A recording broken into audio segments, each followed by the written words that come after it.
Hello, Ken here. So welcome to day number 3. And so today we're going to continue with our lessons. So on day 1, we went through the introduction of the game of chess, looked at the board.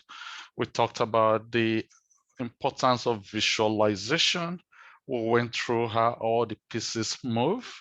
And so we gave you some initial introduction to the game of chess. And on day 2, we talked about the language of chess, where we reviewed the notation, how you record your moves. And then we went through some introductory concepts on how to start the game of chess. So today, what I want to do today is to talk a little bit about castling. So that was a concept I introduced briefly on day 2, and I want to talk a little bit about it today. But for today, we're also going to be talking about other fundamentals that are important to chess. Things like capturing, protecting your pieces, thinking about your opponent's move, and thinking of ways to actually go about winning the game of chess. We'll go through some examples, and maybe I think I may have time to actually play a game so that you can see the ideas that you should be considering when you're playing the game of chess.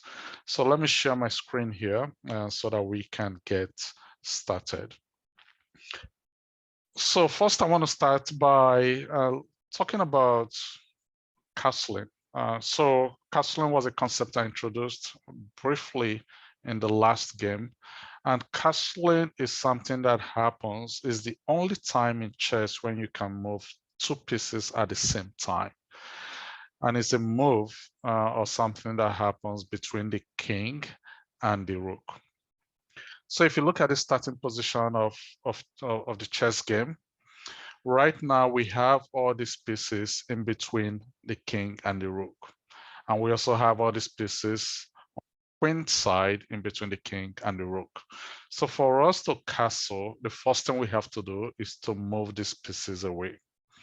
So let's say I want to get to a position where I can castle for white. The first thing I have to do is to move my knight, move my bishop.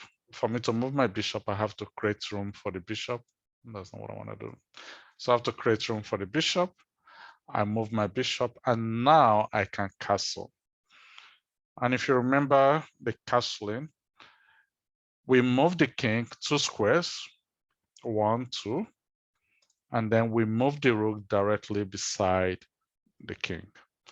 So if I want to castle, I move my king 2 squares, 1, 2, and then I bring the rook directly beside it. So this is how you castle on the king's side. I can also castle on the queen's side, but for me to do that again, I have to move all the pieces out. So let's say I move my knight out, and I move this bishop out, and I move my queen out. So now, again, I can castle on this side because I've moved all these pieces away between my king and my rook. And again, to castle, I have to move my king 2 squares, 1, 2, right? Then I move my rook directly beside it. So if I want to castle here, I'll take my king, I'll move 2 squares, 1, 2, and I'll bring my rook directly beside it. Okay, so this is the rule for castling. And there are 2 reasons for castling actually. One is to protect the king. So you're moving the king away from the center where all the activity and the attack happens. You're moving it to the side of the board. But secondly, you're also bringing your rook closer to the center of the game to participate in the attack. So let's look at some rules for castling. So for castling, there are a couple of rules. So we reviewed some already, which means you have to clear the pieces between the king and the rook to be able to castle. The other rule is that you must not have moved your king or the rook that you want to castle with before you can castle. So let's say, for example, if I move my king in the game, if I play a move like king to e2, so that means I've moved my king already in this game. I cannot castle again because I've moved my king. So once you move your king in the game, you can no longer castle. You've taken away that right to castle. So if I move my king back, I can't castle again because I've already moved my king in the game. So that's one rule. You cannot castle if you move your king. Secondly, you cannot castle if your king is in check. So let's say, for example, I play my black plays the bishop here. This bishop is now attacking the king. And so if it's my turn to play as white, I cannot castle now because the king is in check. So you cannot castle when your king is in check. Right? So that's one rule to have in mind.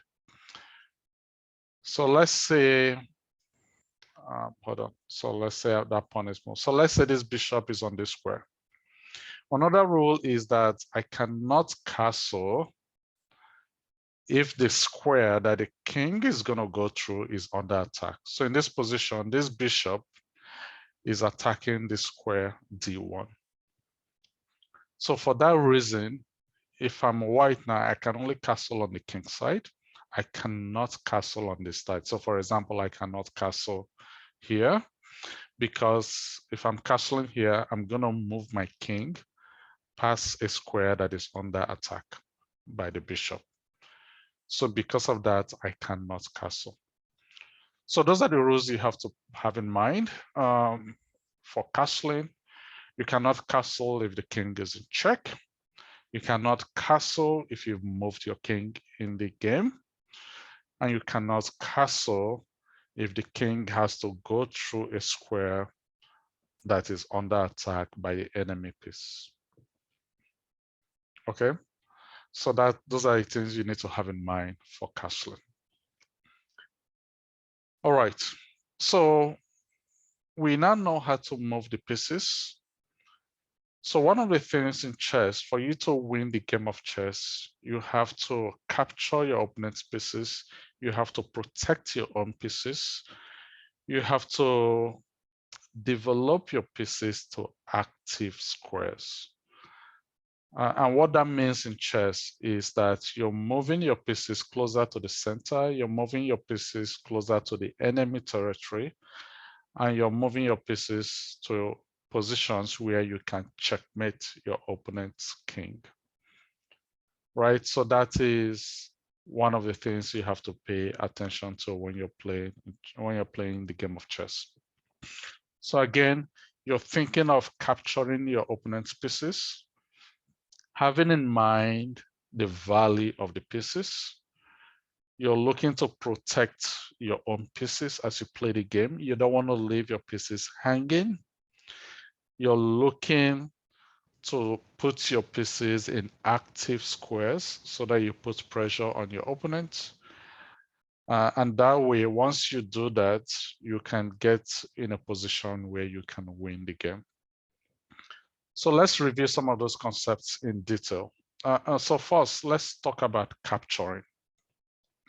How do you capture your opponent's pieces?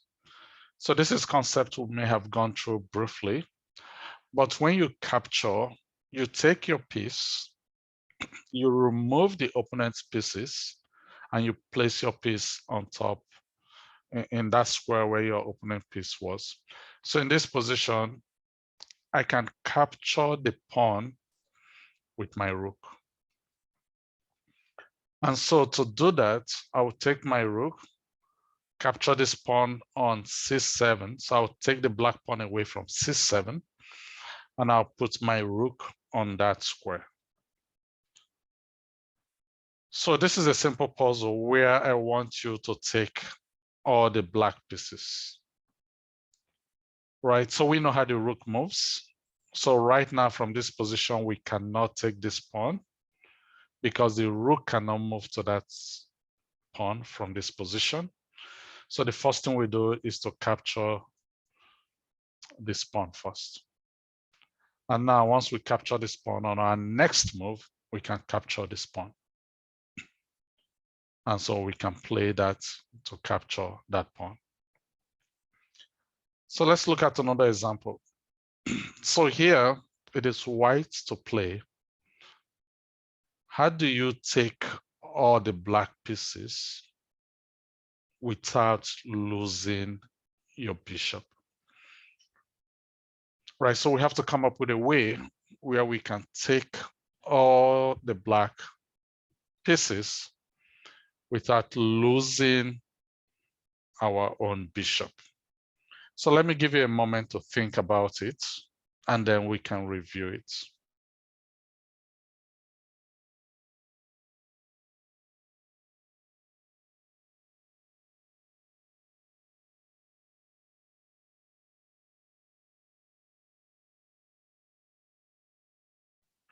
So in this position, if we want to capture all the black pieces without losing our bishop, then we got to come up with a strategy or ways to do it.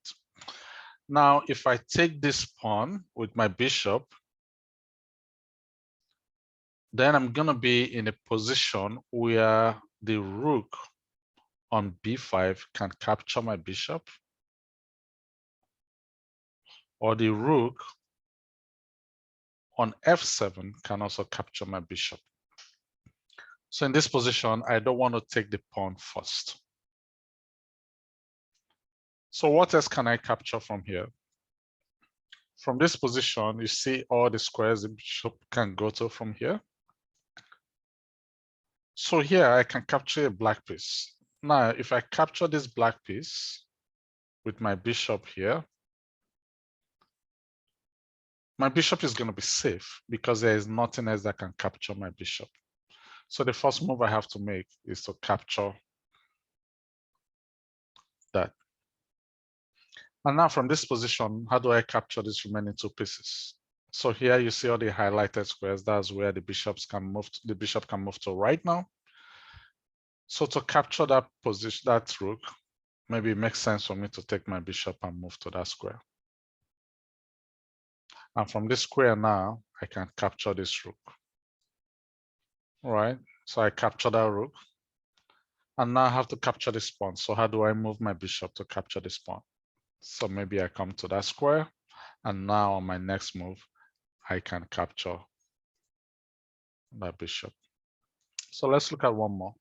How do we capture all the black pieces in this position without losing our knight? So again, we have to think about the best way to go about it. All right. So because I know the queen is the most powerful piece, I have to look for a way to capture the queen. So in this position, the queen is protecting this pawn, is also protecting that pawn. So I don't want to capture those first. I want to arrange my position so that I can capture the queen first and then capture all these other pieces without losing my knight. So this position, the best move to make then would be to move my knight to this square where the knight is safe. And on the next move, I can now capture the queen. And now I know the bishop is not protected by any other black piece. So on my next move, I can capture the bishop. And then I can move my knight to a square where I can capture the remaining pawns. So if I move my knight to this square, from here I can capture this pawn. And then on my next move, I can capture that last pawn. Okay. So those are the ways you go about capturing pieces. All right, so let's talk about protection. Okay. So in this example, if you're playing with the white pieces, you have your rook here that is now currently under attack with the bishop. And so if you're playing the white pieces, you want to protect your rook. So how do you escape the attack and protect your rook? So we have to move our rook. We know we can't move our rook up because is blocked by the pawn, but we can move our rook to either b1 or c1. If we move our rook to b1, we know that's not a good square because there's a bishop there that is covering that square. So if I move my rook there, this bishop will capture my rook.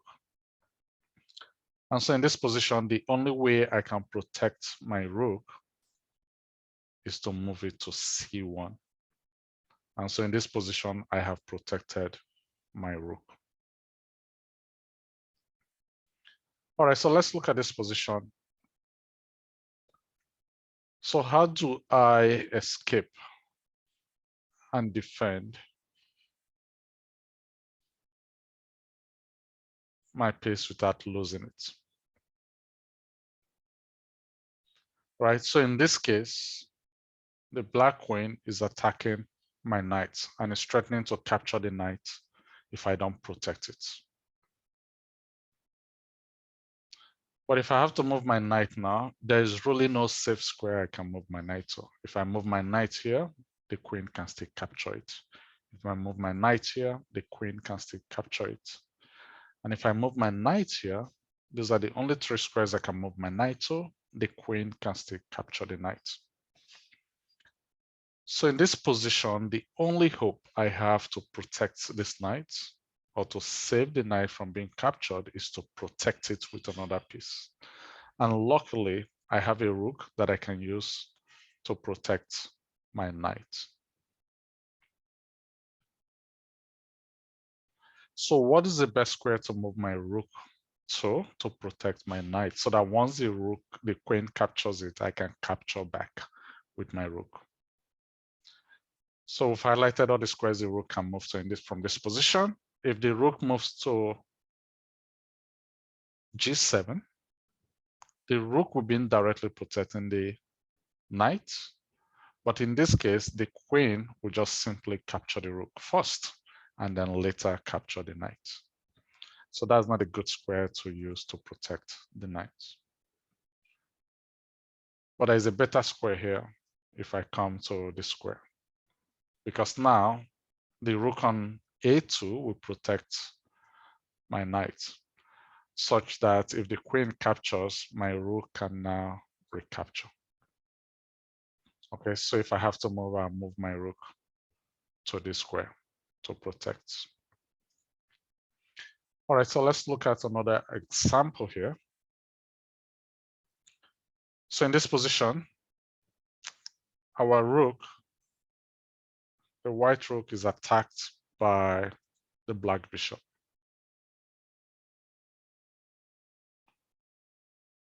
And in this position, if I have to move the rook, I have a few squares. I can come to b1. But if I come to b1, the rook on b8 can capture my rook on b1 because the rook will not be protected on b1. So how do I protect my rook in this position? So this is where I can think of ways to intercept one of these squares, or so that the bishop will no longer be attacking my rook. And there are a number of ways I can do that in this position. I can move my bishop to this square, but if I do that, this bishop can capture, or this rook can even capture my bishop, and I have no defense for that bishop. I can intercept with my knight to that square or to that square, right? So I can move my knight there to block. But if I do that again, the bishop can capture and I have no defense for the knight. So the best way to defend then is to move my pawn to that square, because now my pawn will block the attack of the bishop.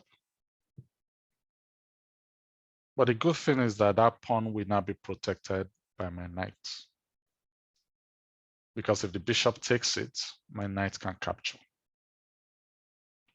So in this position, the only way I save my rook is to make a move that protects it.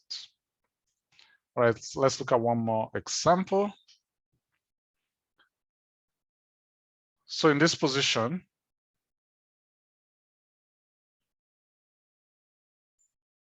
we want to prevent black from taking any of our undefended pieces.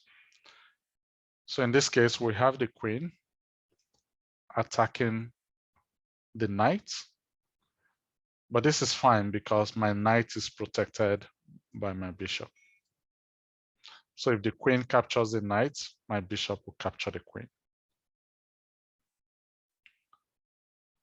But we also have this bishop that is being attacked by this rook. So this bishop is undefended. So I have to look for a way to defend my bishop.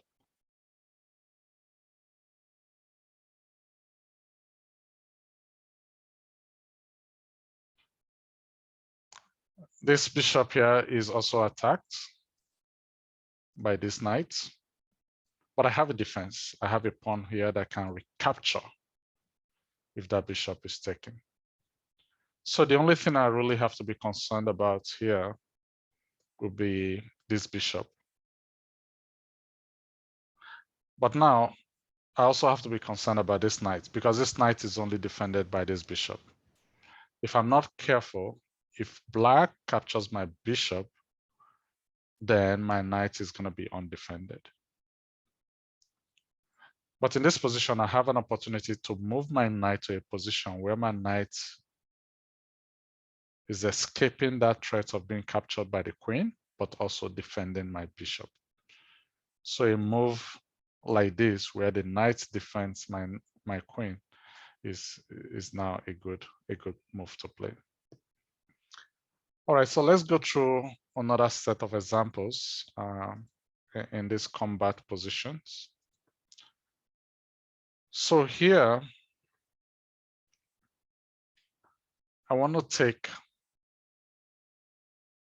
the black pieces, the black piece, but I don't want to lose any of my piece, right? So here, we're just assuming it's only white that is making the moves. So how can white not allow black, not lose any piece, and also capture the black piece? So in this position, we have the black rook that is attacking the pawn on a4 that is undefended. So if I'm playing with a white piece, the first thing I want to do is to move my pawn so that it's not captured. So now it's no longer under threat to be captured by black. And then I can move my piece so that I can capture the rook. So I can move my bishop to this square. So on the next move, I can capture the rook. Or I can move my bishop to this square so that on the next move, I can capture the rook. So I can make a move like that. And on the next move, I can now capture the rook. All right, so let's look at another example. So here, I want to take all the black pieces, but I want to make sure that I'm protecting all my pieces as well. So I have the black knight here attacking, threatening to capture my pawn, threatening to capture this pawn. I have the rook here threatening to capture my queen. This pawn is okay. This pawn is defended by this pawn. So if this knight captures, my pawn can recapture.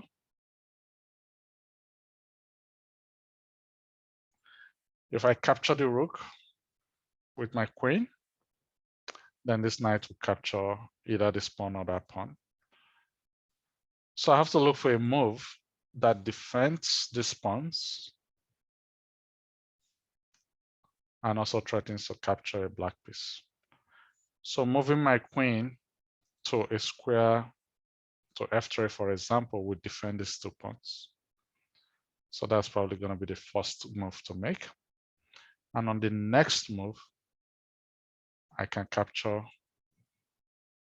the knight, and then I can make a move here, we are on the next move, I can capture the rook. So I can come here, and on the next move, I can capture the rook. Okay, so we've gone through a few examples where you see how you can attack, create attack, how you can protect your pieces, and how you can defend your pieces as well. So what I want to do now is to quickly play a game. I'm going to play a fast-paced game. Then I'll spend some time going through the game and explaining some of the concepts to you so that you can get an understanding of some of the strategies, how I'm thinking about protecting my pieces, I'm thinking about my opponent's move, and how I am employing all those things we've learned in the first couple of days in terms of playing and putting your pieces on active squares. So I'm just going to go to play live chess. And I'm going to play a fast game, 3-2, so that we don't spend a lot of time. Okay, and so let's start this game and let's see how it goes.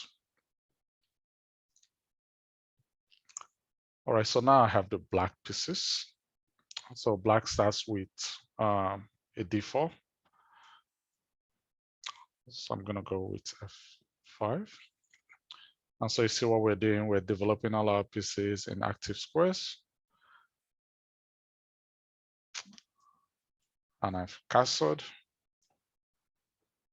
bringing all our pieces in active squares.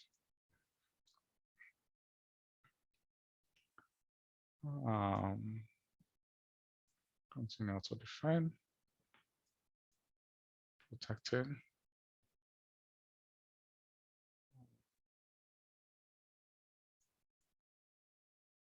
So just playing actively, protecting all our pieces.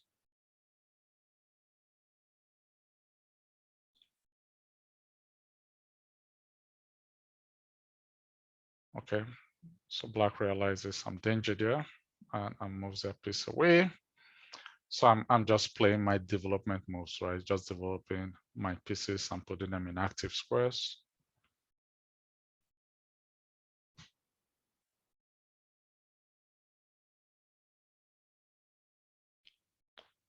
Okay, so so there's a threat there for my pawn, which is fine. So I have to look for a way to defend that. And I can decide to do play a move like that.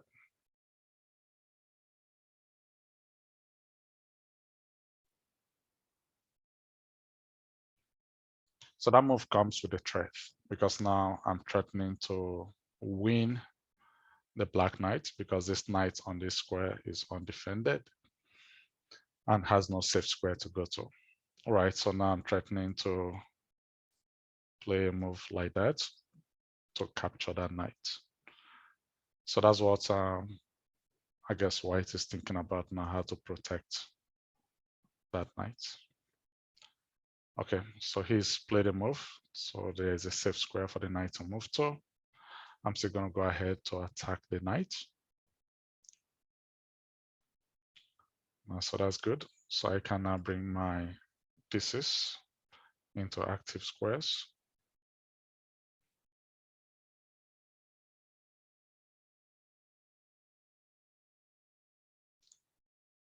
All right, so this is a fast-paced game. And so black is looking for a way to move their pieces. All right, so I don't want to allow them to take control of that square. What if the knight comes here? Do they have a move? Okay, so I'll just capture that. That's fine. So I'm just actively moving on my pieces, as you can see, towards the king, because my goal is to checkmate.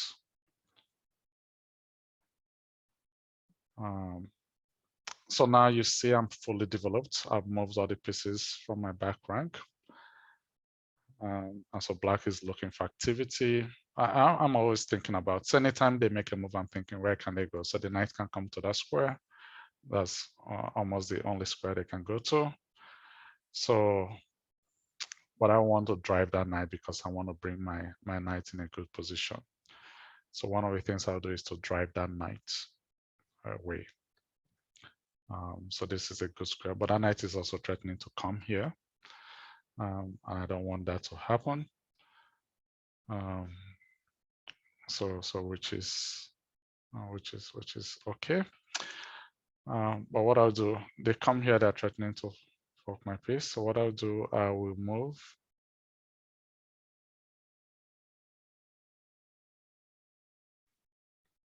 So what I can do is to move my knight so they can't even come to that square.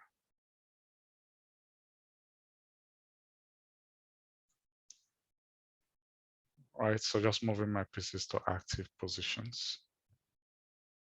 And now my plan is to drive the knight by pushing my pawn to that square. So that when the knight leaves, I can move to an active square. Okay, so they are threatening to capture my knights. So that's fine. So I can just simply move my knight to that square and just continue with the activity. My threat is still to get rid of that knight, move my queen there, and continue my attack on the king side. So I gotta be playing a little bit faster because I don't want to lose on time.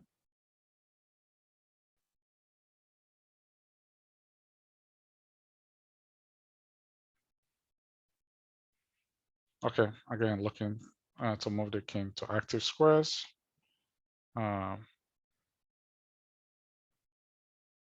Which is fine. So what I'll do, I'm just gonna deliver a check. So that's fine. All right, so I check, captures, I capture, and I have my one in an active square. So I'll play a move like that, protecting my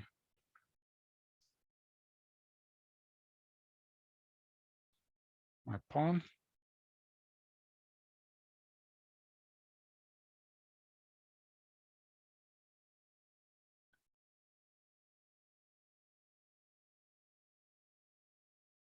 And also threatening to capture this pawn here.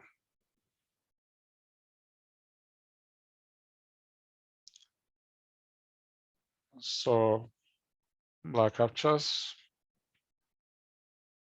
which I don't know if that's a good move. So I capture that. It's nice, threatening.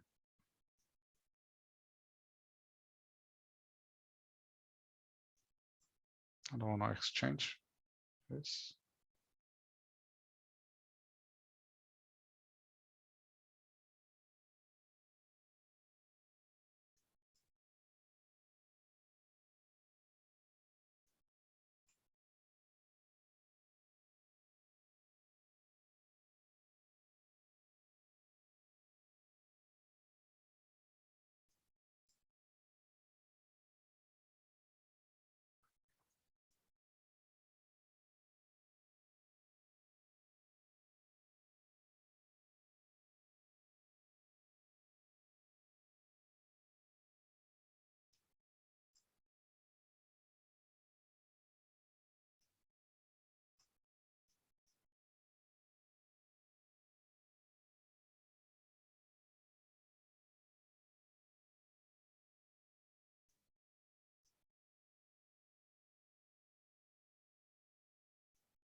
All right, so black lost some time. Okay, all right, so what I'll do, let me just go through the game review here. So we just do analysis of the game, so that way you can see, go through some of the ideas or what I was thinking through the game. All right, so in this position, so you see black started with d4, and now we're just playing through our games, protecting and developing our pieces. So this is just a development move. The whole idea is to bring my pieces out, and that's what black is doing. I developed my pieces, I castled. The castle, I developed my pieces, continue to develop my pieces, right, which is what we're doing. And again, protecting all their pieces. I moved my queen. So remember, the reason why I moved my king was so that I can push that pawn. So if I go back here, in this position, I cannot push this pawn because this bishop will be attacking my king. So that's one of the reasons why I moved my king away. So black moved. I was not able to push my pawn. And now with this, I was threatening to fork the two pieces with my pawn. So white saw what I was planning to do, and so they moved their bishop away. And so I developed my bishop, continue to develop. Again, white continues to develop. And I started an attack on the king. So again, bringing all our pieces together, we exchanged the bishops there. I moved my knight here. I have the opportunity to bring my knight to this strong square to create a check on the king, so that when the king moves, I can now continue with an attack. So black played there. So I think in this position, I actually made a mistake. In this position, I should have just played. I should have just played my pawn to c5 here immediately, right? Because in this position, I think I have a better position here to do that, right? And I think that's what the computer suggested here. So c5 would have given me the win. So if I had played c5, then I don't know what will white do here as well. You know, they'll have to play f4, right, to attack my king. So that's what I should have done, but I didn't do that. So let's see, how did the game continue? So instead I played my knight. Then I'm going to continue to develop. So these are still, it's still a winning position here. And then the game just continued. So from here, at least you see the whole idea of chess. Here, white wanted to exchange. I didn't want to exchange, so that's why I moved my queen away. And then we just continued the game until white lost on time. Okay. All right. So hopefully this is helpful. So you're gonna see your homework for today. So go ahead and continue with your homework, and then I will see you tomorrow on day number 4. Okay, bye.